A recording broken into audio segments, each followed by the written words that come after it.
Welcome to the Sharkpreneur podcast with Kevin Harrington and Seth Greene. Kevin Harrington is the inventor of the infomercial, one of the original sharks from the hit TV show Shark Tank, and has generated over $5 billion in TV and digital direct response sales. Seth Greene is the world's first trusted authority on cutting-edge direct response marketing, a best-selling author, and the only 3-time Marketer of the Year nominee. On the podcast, Kevin and Seth interview Sharkpreneurs who share straight talk on what it takes to explode your business. Why do so many businesses struggle while others seem to explode overnight? Do you wish you had the secret to this type of exponential growth? Now, I've scaled more than 20 businesses to over $100 million, and it's not just luck. In my new book with Mark Tim, Mentor to Millions, you'll learn the repeatable framework I use in all my business ventures for massive success. Order at kevinmentor.com and get over $1,000 in bonuses. Head to kevinmentor.com. Welcome to the Sharkpreneur podcast. This is your co-host, Seth Greene. Today I have the good fortune to be joined by Stu Massengill. Stu is on a mission to change the statistic from 80% of people not loving what they do to 80% of the people falling in love with what they do. He's a peak performance strategist for Tony Robbins and the founder of Finding Direction. Through his podcast and university, he helps people go from lost in life to creating a life full of passion and fulfillment. Now, Stu's a high achiever under 30, but we're not going to hold that against him. He's accomplished many things, from building an 8-figure business at 20 to beating cancer at 24. Stu, thank you so much for joining us. Absolutely. Thank you for having me. It's an absolute honor to be here. I appreciate it. Our pleasure. So now we got to go back in time. How'd you get started? How'd you build a 8-figure business at 20?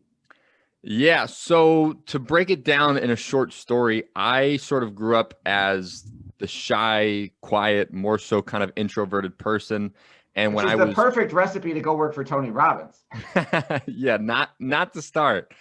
But for me, when I was 20 years old, I was introduced to business through one of my best friends. And we basically had this opportunity to grow a business, scale it, all these things. And the biggest thing that happened for me was because I came as this quiet, shy, introverted person. When I got into business for myself, I just realized quickly that you either get good with people and you succeed, or you don't get good with people and you're not going to succeed, because at the end of the day, business is really just all about people.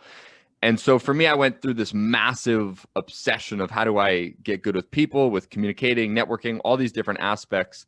And we had a health and wellness business. We were with a network marketing company. And just through getting really good with people over the next 3.5 years, we went to do about $8 million in revenue. That is absolutely incredible. Congratulations on that. Talk about some of the lessons you learned from beating cancer at 24. Yeah, so I'm innately a very positive person, right? I think it's, I heard a quote once that said, every moment you're sad is a moment of happiness you'll never get back. And to me, that was like, that's a great quote. You know, it's like, it's so much truth in it. And so when I got cancer, I was on a 7-month trip, supposed to be a 7-month trip in New Zealand. And day 2 of it, I noticed basically some things weren't going the way that they were supposed to be. If you're a guy listening to this, yes. Check your equipment is all I will say. But I basically went to the doctor, and after 2 days of just seeing doctor after doctor after doctor, they did the classic, sit you down and, all right, sir, you're going to need to take the next plane home. You have some sort of tumor. It's either cancerous or benign. And so flew home and figured out, long story short, that it was testicular cancer, and went through 6 to 8 months of recovery. And then, a couple years follow up and all that. I'm healthy today, which is amazing. But I think the biggest lesson that I took from that was, truthfully and honestly, and I think this is for, anyone that has cancer or knows someone that has it, was the biggest thing that helped me get through it was, as soon as I found out I had the cancer diagnosis, I just went to everybody around me and I said, hey, just don't treat me like I have something that's going to kill me. Don't treat me something like I have something that can end my life, because if you treat me that way, that'll plant a seed in my brain, and that means it could eventually go to that. And we don't even want to allow that to be a thought here. I had my parents in the room with me when the doctor said it was cancer, and I can't even imagine being a parent and someone going, your kid has cancer. Like, holy crap. that would be heavy. But for me right away, I just went to my parents and said, don't treat me any differently. Don't treat me like I have something that can kill me. And honestly, throughout all of my cancer recovery in that process, it was just a matter of, all right, this is just part of my story and I'm going to get through this. And that made the journey much easier rather than constantly having people come up to me and say, hey, are you okay? Are you going to die? Are you going to survive? Because like, it's not a fun place to be going through that, especially when you have people that are treating you like you're going to die. Absolutely. Well, thank God that you got through that and got to the other side of it. How did you become a peak performance strategist for Tony Robbins? Yeah. So I'm, again, a big believer that like one quote basically runs a massive portion of my life. It's that through effective communication and networking, you can open any door of opportunity. And so kind of interesting because I grew up as this shy, quiet kid that didn't know how to communicate with people. I didn't get how people work, truthfully. And so eventually after I did some stuff with the network marketing company and left that and went through the cancer and all that, came to a massive realization that I just wanted to help people and that if I can pour into other people and help them kind of extract their inner greatness, that to me, there's no greater feeling than having someone go, you changed my life. Like that's my high, that's my jam. I get that. Like I've lived a good life. And so Tony teaches a concept because I'd studied him for several years called modeling.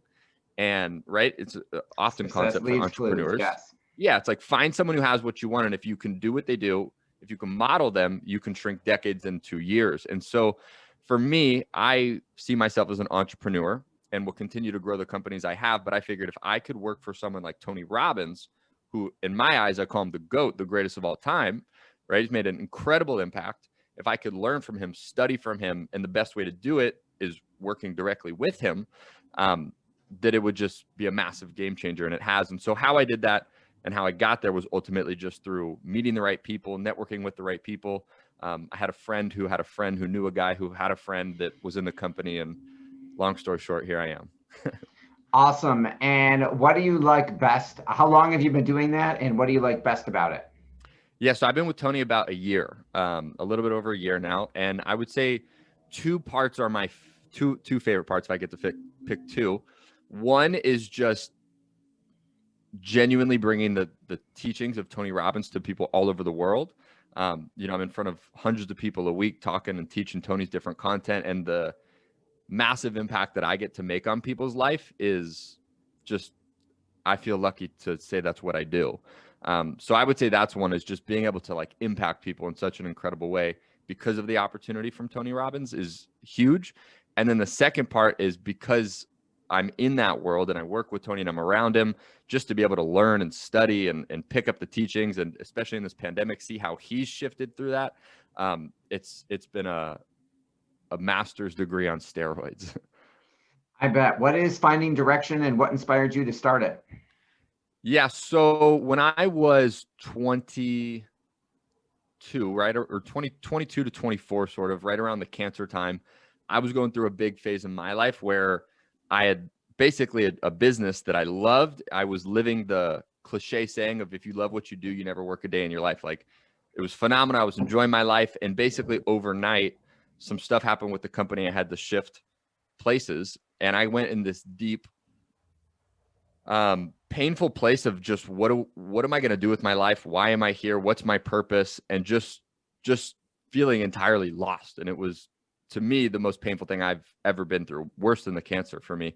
Wow. And when I went through all of that, I went, basically through a 4 or 5 year journey of how do I figure out what I'm truly here to do?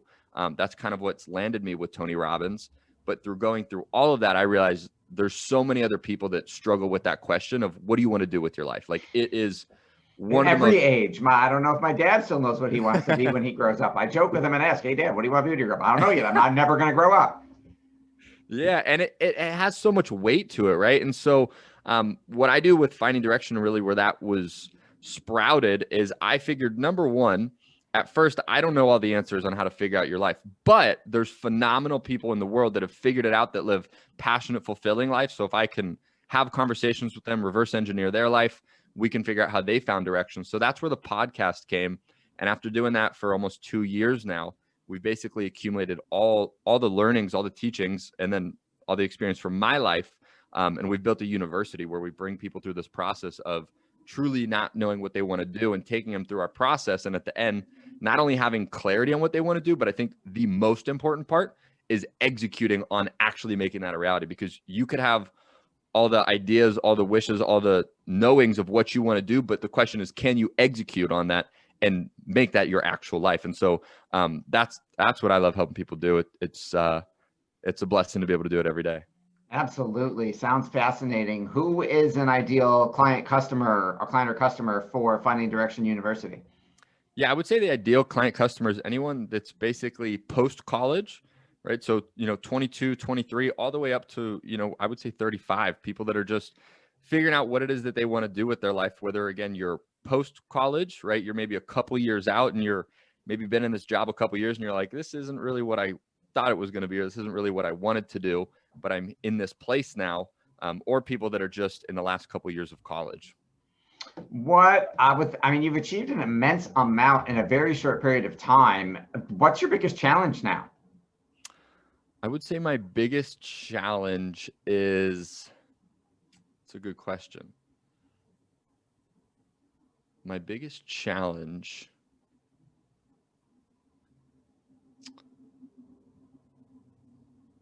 I would say my biggest challenge is go ahead. I was going to rephrase and say, all right, so what are you most excited about now? Yeah, what I'm most excited about is really just building out our entire platform of Finding Direction, through the podcast to impact more people, through the university to impact more people, and to kind of tie it in with what you're saying, like one of the biggest challenges for me. And I don't know if I would say it's a challenge. It's, something where I'm learning and finding more places I can grow, is continuing to just build a powerful network. And, Tony talks about it. So many successful people talk about it, is that your association is who you become, right? Who you surround yourself with is who you become. And so for me, it's really pushing myself to get around people that push me, because at first it may feel a little bit uncomfortable, but as you're around them long enough, all of a sudden you feel comfortable, and it's because you've grown to get it to the level that they're at. So I would say that's what's a little bit of a challenge and a push, something I'm just continuously striving towards. And then Finding Direction in the university is what I'm most excited about. Awesome. I know, given your indoctrination into the world of all things Robbins, what is your morning routine? Great question. So my morning routine is sacred for me.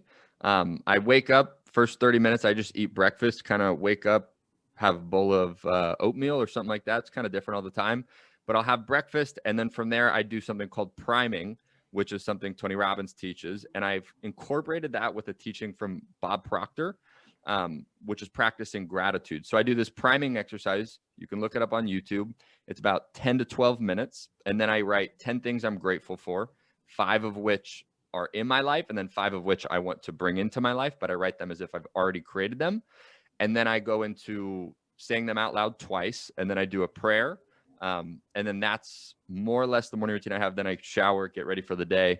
But that first hour even is just so protective. And usually I'll try to get 30 minutes of exercise in there.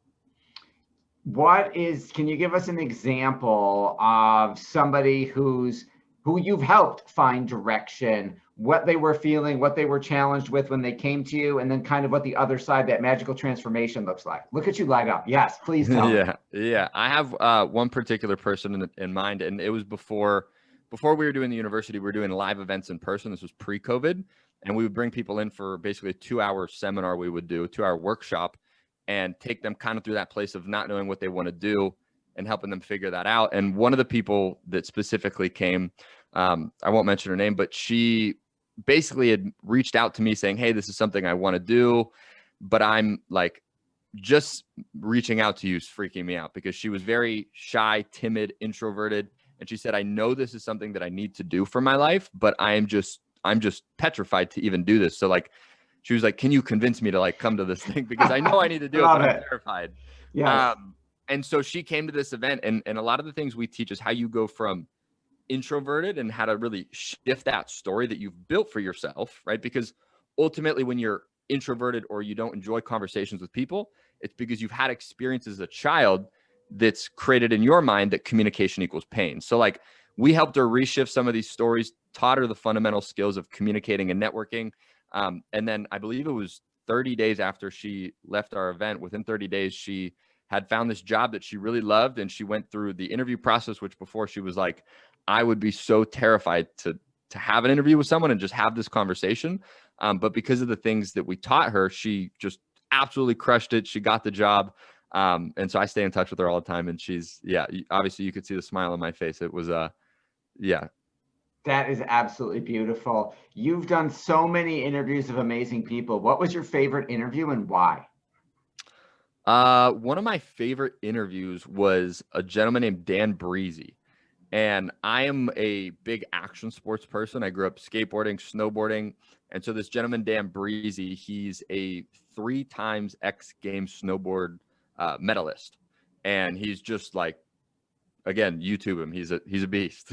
And so he came on the podcast, and just the way that he really analyzes his life and has kind of picked through his different places, I would say he was one of my favorites. And then another one was a gentleman named Mikey Taylor, who, again, action sports. He's a professional skateboarder, but having him on, and he kind of transitioned from, like, as an athlete, sometimes you have so much of an identity in your career that when skateboarding ends, a lot of skateboarders struggle with this place of like, what am I going to do? And I think that's a big thing for athletes in general, but he transitioned into the financial world, and he's doing incredible things there. So it was really interesting to pick his brain apart and see how he went through that process. And like, he had to go deep, like, internally to figure out where he was and how he was lost and how to kind of refine his direction.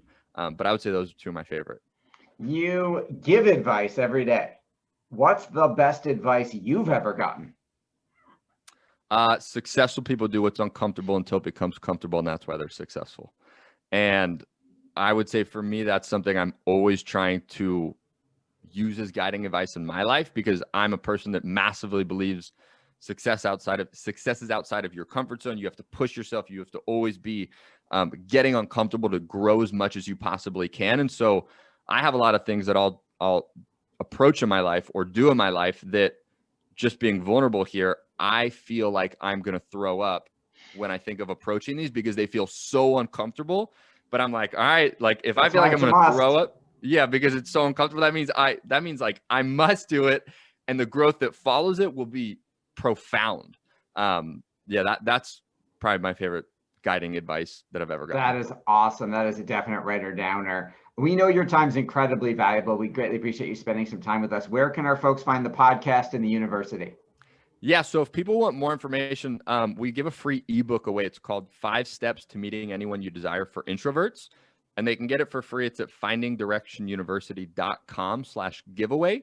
And happy to connect with anybody in any way that I can support. If you have any questions, comments, anything, reach out to me on social. It's just Stu Massengill. And again, I'm happy to support people in any way that I can. That's awesome. We've had another podcast guest who wrote a book called, I forget his last name, but Matt, who wrote a book called The Introvert's Edge. Have you read it? I have not, but I'm going to have to I'm going to say, I'll send you a copy. It's fascinating it's specifically about why introverts make better salespeople and better marketers than people who are naturally extroverted. It's been a fascinating interview. This has been Seth Greene with Stu Massengill. Make sure you check out the Finding Direction podcast. I'm sure it's on iTunes, Google Play, Spotify, Stitcher, iHeartRadio, TuneIn, and everywhere else. Check out Finding Direction University. Stu, thank you so much for joining us. Absolutely. Thank you for having me, Seth. It's been an honor. Thanks, everybody, for watching or listening, and we'll talk to you next time. Do you need money to fund your idea, product, or service? Are you ready to take your business to the next level, but need capital to get it done? Kevin Harrington has heard more than 50,000 pitches and knows how to help you make the perfect pitch to get the funding for your entrepreneurial dream. He's distilled the process down in his perfect pitch cheat sheet, and it's yours for free. Just text PITCH to him right now at 727-888-2100. Text PITCH to 727-888-2100 right now and claim your free perfect pitch cheat sheet. Text PITCH to 727-888-2100 to start funding your dream today. This show has been produced by Market Domination, LLC. To discover how you can have your own show completely done for you and turn it into a real published book and become the authority in your marketplace, go to www.marketdominationllc.com/podcast offer.